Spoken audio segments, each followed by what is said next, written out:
व्यक्तिगत रूप से मैं कहूँ तो ब्रह्मांड में मुझे एक चीज़ बहुत ही ज़्यादा अपनी ओर आकर्षित करती है और वह है हमारे सौरमंडल। अंतरिक्ष से जुड़ी हर एक बात की शुरुआत हमारे इसी सौरमंडल से होती है और न जानिए ये कितना अनोखा है। इससे जुड़ी हर एक बात काफ़ी ज़्यादा अलग लगती है। दोस्तों, जब भी हम अंतरिक्ष को सर उठाकर अपनी खुली आंखों से देखते हैं तब हमारे सामने ग्रहों और सुदूर इलाकों में स्थित सितारे नज़र आते हैं और ये दृश्य आज के हमारे इस वीडियो का विषय है। किताबों से लेकर यूट्यूब के वीडियो तक हर जगह हमारे सौरमंडल की तस्वीर में ग्रहों और सूर्य को देखा जाता है, मगर इन तस्वीरों या वीडियो पर गौर करने पर हमें पता चलता है कि सौरमंडल में सूर्य से लेकर हर एक ग्रह लगभग एक सामान्य सतह पर स्थित है। लेकिन सवाल उठता है कि आखिर क्या वजह है जो हर एक ग्रह को एक ही सतह पर सूर्य के चारों तरफ घूमने के लिए मजबूर करता है। सवाल जितने सुनने में संशय भरा है उतना इसका जवाब मज़ेदार भी है। तो चलिए आज के इस वीडियो में हमारे साथ बने रहें और इसी सवाल के बारे में तथ्य इकट्ठा करते रहिए। इस सवाल का जवाब हमें अतीत में लेकर जाता है। मेरे कहने का मतलब यह है कि इस सवाल का जवाब जानने के लिए हमें इसके इतिहास को थोड़ा जानना पड़ेगा। वैसे इसके लिए हमें आज से 4.5 अरब साल पहले के सौरमंडल के बारे में सोचना पड़ेगा।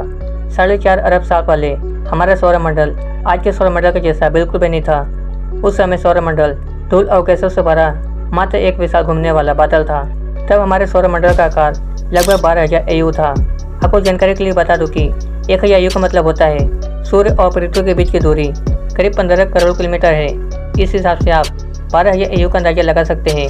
दोस्तों, अब आप खुद अंदाजा लगा सकते हैं कि उस समय का सौरमंडल आकार में आज के मुकाबले कितना बड़ा होगा। वैसे सिर्फ गैस और धूल के कणों से बना यह बादल इतना वजन था कि यह बादल खुद अपने वजन के नीचे ढहता जा रहा था। यह भारी वजन के चलते यह धूल और गैसों से भरा गैस ढहने लगा।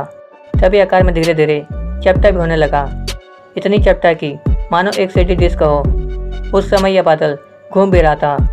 उदाहरण के लिए आप एक कच्ची रोटी को हवा में ऊपर घुमाकर फेंक दें तो जो नज़ारा देखने को मिलेगा बिल्कुल वही नज़ारा बड़े आकार में उस समय अंतरिक्ष में हो रहा था। दोस्तों, हमारे सौरमंडल अपने शुरुआती अवस्था में ठीक ऐसा ही था। वैसे ही ठीक इसी समय बादल के केंद्र में कुछ चीज़ें घटित हो रही थी। सौरमंडल के चपटे आकार के कारण इसका केंद्र काफ़ी ज़्यादा सक्रिय हो रहा था। बादल के अंदर मौजूद हर एक कण के ऊपर इतना ज़्यादा दबाव पड़ रहा था कि दबाव चलते ये कण धीरे धीरे गर्म होने लगे।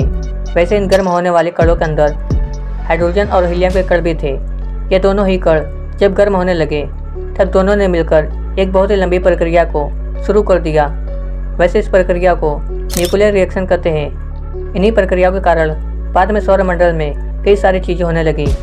हाइड्रोजन और हीलियम के अंदर होने वाले न्यूक्लियर रिएक्शन के चलते सितारे जन्म लेने लगे, जिनमें हमारा सूरज भी शामिल है। आने वाले 5 करोड़ सालों में सूर्य धीरे धीरे आकार में बड़ा होने लगा। इसी बीच सूर्य के अंदर काफ़ी मात्रा में डस्ट और गैस जुड़ने लगे और सूर्य से काफ़ी तेज गर्मी और रेडिएशन भी निकलने लगा। जैसे सूर्य की मौजूदगी सौरमंडल में हो गया तब धीरे धीरे हमारा सौरमंडल और तेज़ी से ढहने लगा। वैसे आकार में सौरमंडल और भी चपटा हो गया, जिसके केंद्र में सूर्य मौजूद था। अब सब प्रक्रिया सूर्य के चारों तरफ ही होने लगी थी। वैसे शुरुआती अवस्था में सौरमंडल के इस चपटे आकार को प्रोटोप्लैनेटरी डिस्क कहते हैं। इसी समय हमारा चपटा सौरमंडल और भी कई 100 AU तक फैल गया, जहाँ पर इसका घनत्व काफ़ी ज़्यादा कम भी होने लगा। दोस्तों, यही से हमारी सवाल का जवाब शुरू होता है।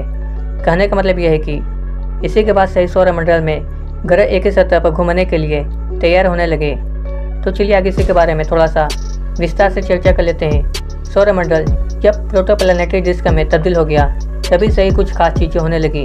डिस्क के अंदर मौजूद डस्ट के कण काफ़ी तेज़ी से सूर्य के चारों तरफ घूमने लगे और साथ ही साथ आपस में टकराने भी लगे थे। ये चीज़ कई करोड़ों सालों तक होने लगी। कुछ समय धूल के कण आपस में होने वाली टक्कर की वजह से एक दूसरे से चिपकते जा रहे थे। चिपकने की ये प्रक्रिया करोड़ों सालों तक चलती रही, जिसमें से कुछ नैनोमीटर यानी कि 1 मीटर का अरबों हिस्सा बड़े धूल के कण धीरे धीरे बड़े होकर छोटे छोटे पत्थर में बदलने लगे थे। दोस्तों, आप लोगों को जानकर हैरान होगी कि इन्हीं छोटे छोटे पत्थरों से ही बाद में सौरमंडल के कई बड़ी बड़ी चीज़ें बनी हुई है। वैसे इन बड़ी बड़ी चीज़ों में ग्रह और उनके पास उपग्रह तथा उल्कापिंड भी शामिल है। खैर, इस प्रक्रिया में हमें यह पता चलता है कि हर एक बड़ी चीज़ कभी आकार में काफ़ी छोटी हुआ करती थी, जो कि समय के साथ साथ काफ़ी बड़ी हो जाती है। जैसे कि बूंद बूंद से सागर बनता है। वाकई में ये कहावत काफ़ी ज़्यादा सही साबित होती है। वैसे डिस्क के छोटे छोटे कण आपस में जुड़कर एक बड़े आकार को धारण कर लेते हैं। लेकिन यहाँ पर इन बड़े बड़े आकार की चीज़ों को ग्रह में परिवर्तित कैसे किया जाएगा?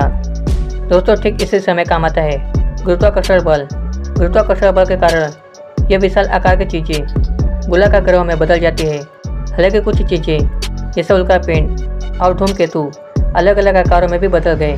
सौरमंडल में अब सूर्य बन गया और ग्रह भी, लेकिन आकार में ग्रह अलग अलग होने के बाद भी इन सभी के अंदर एक बात काफ़ी ज़्यादा सामान्य है, और इस सारे के सारे ग्रह एक ही सतह पर सूर्य के चक्कर काटते हैं। क्योंकि इन सभी ग्रह के उत्पादन, या यूँ कहे कि जिन जिन चीज़ों से ये ग्रह बने हैं वो सभी चीज़ें पहले से ही एक ही सतह पर थे। अब शायद आप लोगों को इस सवाल का जवाब मिल गया होगा। दोस्तों, हमारा सूर्य जिन जिन चीज़ों से बना हुआ है उन्हीं चीज़ों से हमारे ग्रह भी बने हुए हैं। इसीलिए उनके अंदर मौजूद हर एक कण एक समान ही है, जो कि सृष्टि के आरंभ से ही एक ही सतह पर मौजूद थे। यही कारण है कि आज भी सूर्य के साथ साथ ये ग्रह और सौरमंडल में अलग अलग सतहों पर न होकर एक ही सतह पर मौजूद है। आशा है कि आपको इस वीडियो से कुछ जानने और सीखने को मिला होगा। जानकारी अच्छी लगे तो वीडियो को लाइक करें और ऐसे वीडियो देखने के लिए चैनल को सब्सक्राइब करें।